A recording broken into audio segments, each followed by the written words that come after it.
Agora eu vou explicar sobre como o balanço patrimonial, a DRE e o fluxo de caixa são interconectados. Os três relatórios, ele tem uma interconexão. Considerando aqui as premissas abaixo, elabore o balanço patrimonial, DRE e fluxo de caixa da empresa Z no ano de 2020. Primeiro, a empresa Z é fundada no ano de 2020 com capital dos sócios de R$ 200 mil. Então, quando a empresa é lançada, os 200 mil dos sócios entram aqui no capital social, do lado do passivo do balanço patrimonial. Então a empresa fica com um patrimônio líquido de 200 mil positivo. A segunda, a empresa compra 100 mil em mercadorias à vista. Então ele pega esses 200 mil, compra 100 mil de estoque, entra aqui no ativo, e o restante fica no caixa da companhia. Então todo o ativo aqui vem do passivo. O passivo é a fonte, é a origem de um ativo. Por isso que o total do ativo tem que dar igual o total do passivo. Então, 200 mil aqui, 200 mil aqui. Então, o balanço patrimonial mostra basicamente o débito e o crédito e o débito. Isso chama-se o método das partidas dobradas em contabilidade. Aqui na terceira questão, a empresa vende 100% do estoque por 150 mil à vista. Então, se ela vendeu 150 mil, se ela ganhou 150 mil à vista, ela vendeu todo o estoque aqui, zerou. E o 150 mil entra aqui. Como ela já tinha 100 mil, agora passa a ter 250 mil no caixa. Então, o total do ativo passa a ter 250 mil. O capital social se mantém em 200 mil.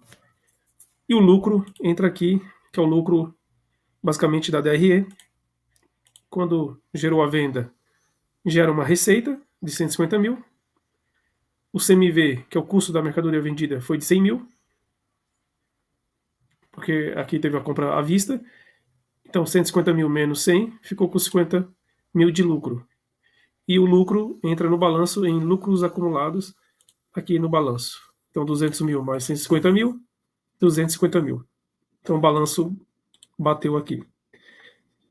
E agora vamos calcular o fluxo de caixa. Tem dois tipos de fluxo de caixa: o fluxo de caixa pelo método direto e pelo método indireto. O método direto é o fluxo de caixa que lida com o dinheiro, o dia a dia, geralmente a tesouraria de uma empresa, que lida com os recebimentos e pagamentos.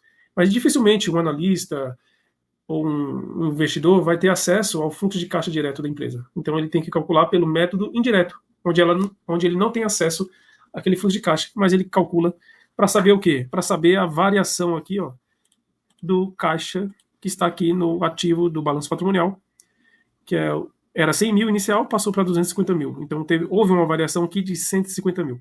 Ele quer saber como que houve essa variação. Então, pelo método direto, a empresa aqui recebeu 100 mil, porque ela começou com 200 mil de capital social, 100 mil foi para estoque e 100 mil para o caixa. Então ela começou com 100 mil de recebimento no caixa.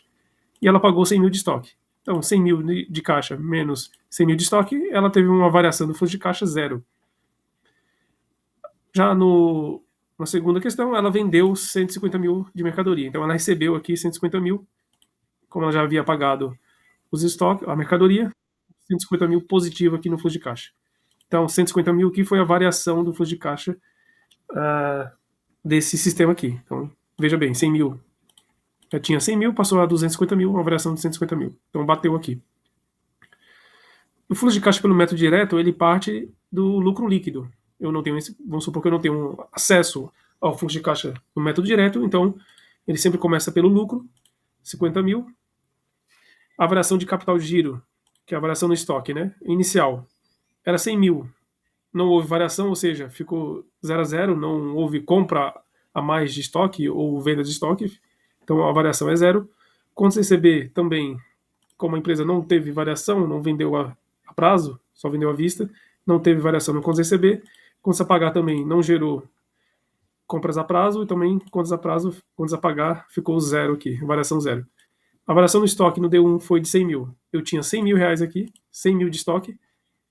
No D1, dia 1, quando houve a venda da mercadoria, ela zerou, ou seja, 100 mil menos zero dá 100 mil positivo. Teve uma variação positiva aqui na variação do estoque. Variação do contas a receber, como não tinha contas a receber, ficou zero. Contas a pagar também é a mesma coisa.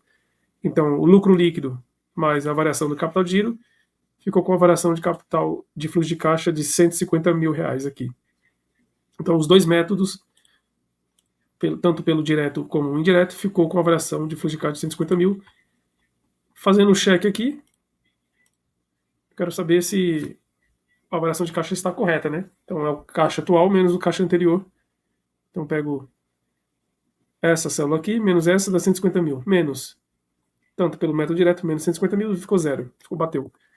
Então, aqui mostra que os três demonstrativos financeiros essenciais são interconectados. O balanço patrimonial, que é esse aqui, a DRE e o fluxo de caixa, tanto pelo método direto como método indireto.